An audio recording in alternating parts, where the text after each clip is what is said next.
Today, we're going to talk about child custody courtroom buzzwords. Okay. Now, there are good buzzwords and there are bad buzzwords, but it's really important that you know which is which. And I'm not going to tell you this is a comprehensive list.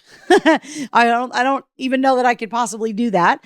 I don't think we have enough time on a video to do that. But I'm going to give you some of the biggies and kind of talk through why certain buzzwords are good or not good, get the court's attention in a good way, get the court's attention in a bad way kind of thing. But before we look at this a little bit deeper, let me just remind you, if you like the content and find it helpful, don't forget to hit like on this video.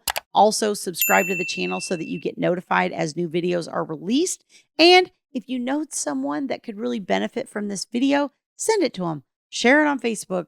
Whatever you need to do, people need help with these issues. So let's talk about buzzwords. All right. Now, in one of my recent videos, I talked about percentages, right? And why you don't want to talk in percentages. I'm not really going to talk about that here. That's definitely one of the bad buzzwords, anything that's a number with a percent. So if you didn't watch that video yet, go watch that video because that's going to dive deep on that particular issue. Okay. I think that we've all learned by now that narcissist is sort of the diagnosis du jour right now. Like many people are dealing with high conflict relationships, divorcing people who they believe are narcissist, diagnosed or not. It's really quite astounding at the volume of it. But I find that that particular word is usually a negative when you use it. I think when you use it with an expert or a therapist or the judge,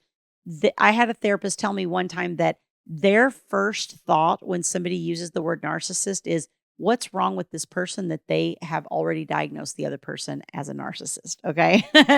So you want to talk in terms of behaviors, patterns of behavior. This person repetitively talks negatively to the child about the other parent. This person repeatedly, interrogates the child about what happened in the other parent's world. This person, repetitively sends attacking messages through the parenting app. This person repetitively shows up late for the exchanges. Whatever the behavior is that you're dealing with, don't attribute it to some diagnosis, whatever that is. Okay. Any type of diagnosis, whatsoever. It's different if you have somebody who has been diagnosed, you have medical records, you're putting that in, or an expert's testifying, or there's something really extreme going on. But in the vast majority of cases, it's, all of us probably have some kind of diagnosis somewhere, somehow. I mean, you could probably take any of us to a therapist right now, and at the very least, we would have adjustment disorder, right? Like that's what I've been told I have had since my husband passed about 2 years ago. And so we've all got something, right? And so throwing out different diagnoses isn't really helpful to the court. They need to know what is the pattern of behavior that you're observing that's causing a problem or that's impacting the child. Okay, so no throwing out narcissist, no throwing out borderline personality disorder, none of those types of things. Now, I think it is okay to say, we've always had a high conflict relationship. It's okay to describe the interactions in that way, just not labeling the other person. When we're talking about child custody, one of the things to understand, and this is often actually in best interest of the child standards, and I'm not saying it is in every state, but I know a lot of them have this particular phrase. They'll say that it's important that the child have frequent and continuing contact with both parents. And then you think, well, what is frequent and continuing? Well, the continuing, I think, is that pattern, where we see the court kind of repeat a 2-week schedule. Most of the time, that's the pattern of contact, right? And then frequency has to do with obviously how often they're seeing one parent or the other. And the thing about frequent and continuing contact is it varies based on the child's age. And the reason is because the court looks at child development stuff, like therapists and teachers and, daycare workers and people like that, how they learn about child development and the different phases and attachments and bonding and all these different types of things. And so the court has kind of come up with their idea, their concept of, okay, this frequent and continuing contact, which is kind of based on the age of the child, the situation, how far apart the parents live, how many children are there, are they transitioning with other children or by themselves? So there's different kind of things the court is trying to weigh when they're talking about frequent and continuing contact. And when they're talking about frequent and continuing contact, they're also trying to balance that with what we refer to as stability and continuity for the child. So in other words, you don't want to take a 16-year-old who's developmentally able to stay away from a parent for a week at a time easily, usually, and put them in a flipping every single day. Okay, Monday with mom, Tuesday with dad, Wednesday with mom, Thursday with dad, Friday with mom, Saturday with dad, right? That would drive a 16-year-old nuts. Well, is that frequent and continuing contact? Well, yes, but it's not appropriate given the age and developmental stage of the child. Okay, so that's where the court is focused a lot of the time when they're making these situations or when they're making these rulings on parenting schedules and things like that. And I find that people get really frustrated because they don't understand that balance of frequent and continuing versus stability and continuity, and that the court's trying to pull all that together into one comprehensive plan. You know, if you think about it, it's a lot of things that the court's trying to accomplish inside of one parenting plan, right? For all the parties involved. So I've got each parent's house plus each of the children that I'm dealing with.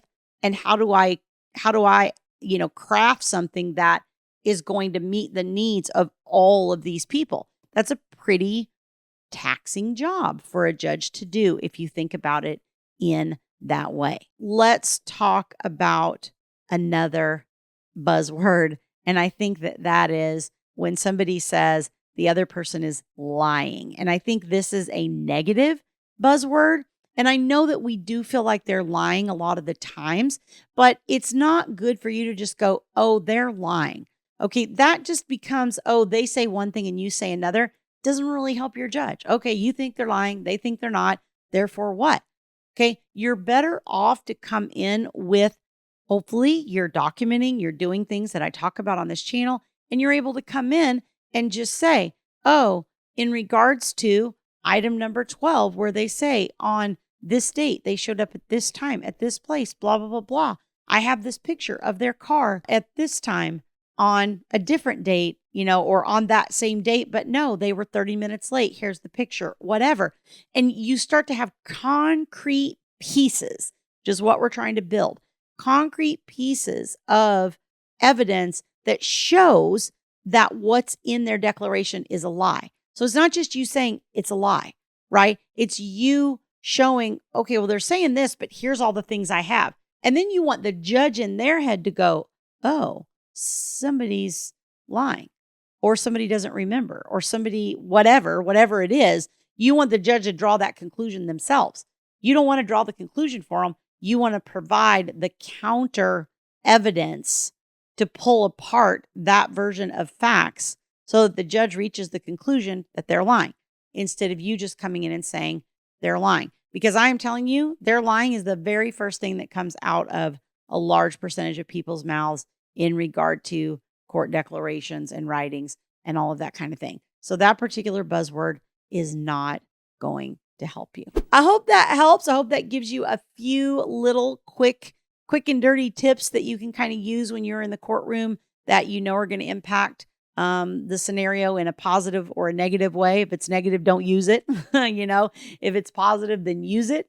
And if you'd like more help along these lines of kind of just deciphering how to navigate these types of things, verbiage to use, how to get your point across without sort of stepping on all these different little potholes that exist, you can go to divorceuniversityonline.com/VIP-coaching.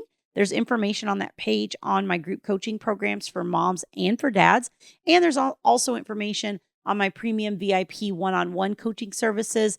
That's generally a very high level of support for people who are either looking to file something in the near future, so they are kind of planning out their runway, or they're in the middle of a child custody eval. They have a child custody eval coming up.